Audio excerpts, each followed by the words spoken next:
The Tet Offensive made it clear that the communists had changed their tactics. But they didn't do it overnight. Despite optimistic reports to the contrary, it's been changing for a long time. U.S. and Vietnamese troops. 3 weeks after the January 31st surprise Tet Offensive began, U.S. and South Vietnamese forces have successfully driven the NVA and VC out of almost every major city hit during the attack. Khe Sanh still remains embattled, but for the most part, the U.S. military is returning to its strategy of search and destroy, chasing the retreating enemy into the countryside.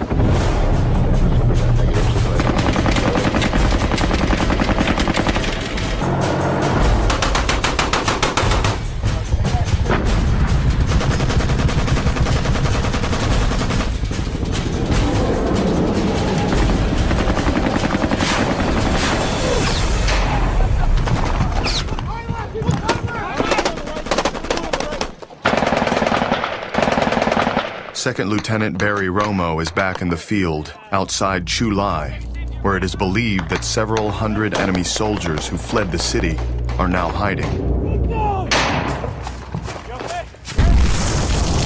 All of a sudden, I hear a huge explosion behind me.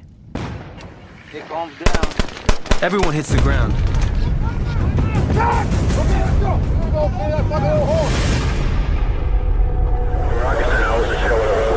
When I look up, I see my platoon sergeant laying in a pool of blood. He stepped on a mine. We were just headed to LZ for pickup. Another 15 minutes, and we would have all made it out of here just fine.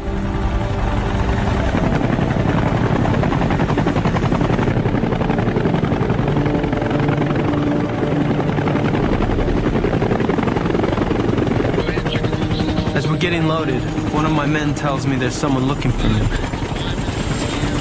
I head over to the chopper he points towards. And as I get close, I see this major hold up a sign. And he had written, your nephew Robert has been killed. Your brother Harold requests that you escort the body home. Will you escort the body home? And he didn't say, I'm sorry. He didn't verbally say it to me.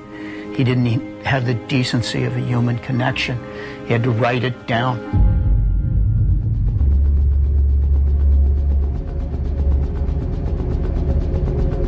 I can barely process what just happened. My brother had written to tell me that Bobby got drafted and was sent over here. But I was never able to see him. And now he's dead. When we get back to base, the staff sergeant comes up to me. Told me how Bobby had been killed. He'd been in a major operation in a place called Don Hong, where they were working with the Marines.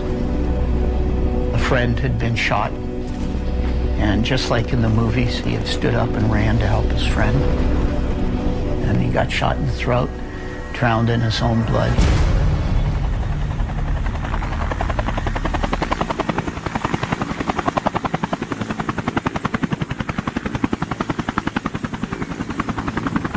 As the news sinks in, I start to realize something else. I'm leaving Vietnam. And I'm never going to see any of my guys again.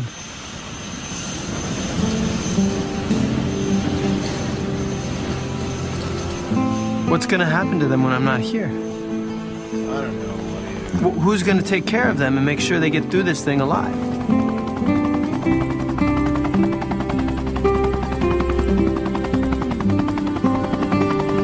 After everything I've been through, after everything all of us have been through, it kills me to know that I'm leaving them behind.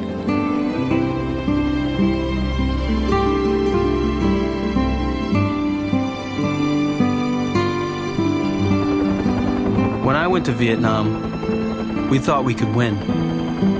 Anyone who goes now after the Tet Offensive knows that they are going to fight for a lost cause.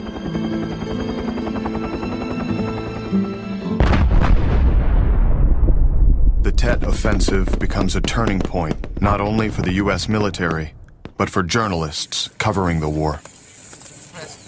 On February 27th, CBS anchor Walter Cronkite, known as the most trusted man in America, returns from a week-long trip to Vietnam and steps out of his role as reporter to offer his personal view on the war. To say that we are closer to victory today is to believe, in the face of the evidence, the optimists who have been wrong in the past.